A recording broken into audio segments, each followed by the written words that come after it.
I did want to read a little excerpt from his 2018 book, and that's Let's Go, so we can get back. And he says, in November of 2003, we went to New York to record with Jim O'Rourke, myself, John Sturratt, Glenn Cochee, Leroy Bach, and Mikael Jorgensen. We're going to hole ourselves up at Sear Sound in Midtown Manhattan and start work on A Ghost is Born. It's also where I was pretty sure I was going to die.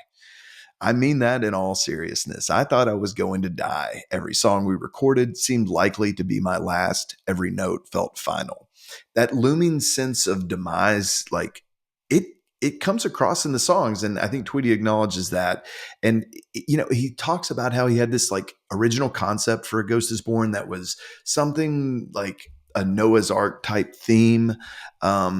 And that's why there's so many references to animals and insects and everything. You have muzzle of bees, spiders, hummingbird, the fly that he talks about accompanying my back. But he had this vague idea that the album was built around, where all of these songs were animals representing, and this is his quote: I had this vague idea of the album that the album was built around, where all of the songs were animals representing the different aspects of my personality worth saving. I don't know, it sounds ridiculous now, but at the time it made perfect sense. He says, the dread I was feeling was so profound and definitely biblical in scope.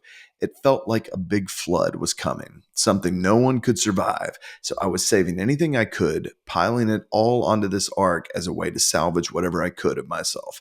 I was a goner, but I didn't have anything to lose. A Ghost is Born would be a gift to my kids who could turn to it when they were older and put together the pieces of me a little bit more than I'd been able to put together myself in real life. Um, I mean, wow. When you read that and the gravity of that, and then you listen to Ghost is Born, all of a sudden it makes sense.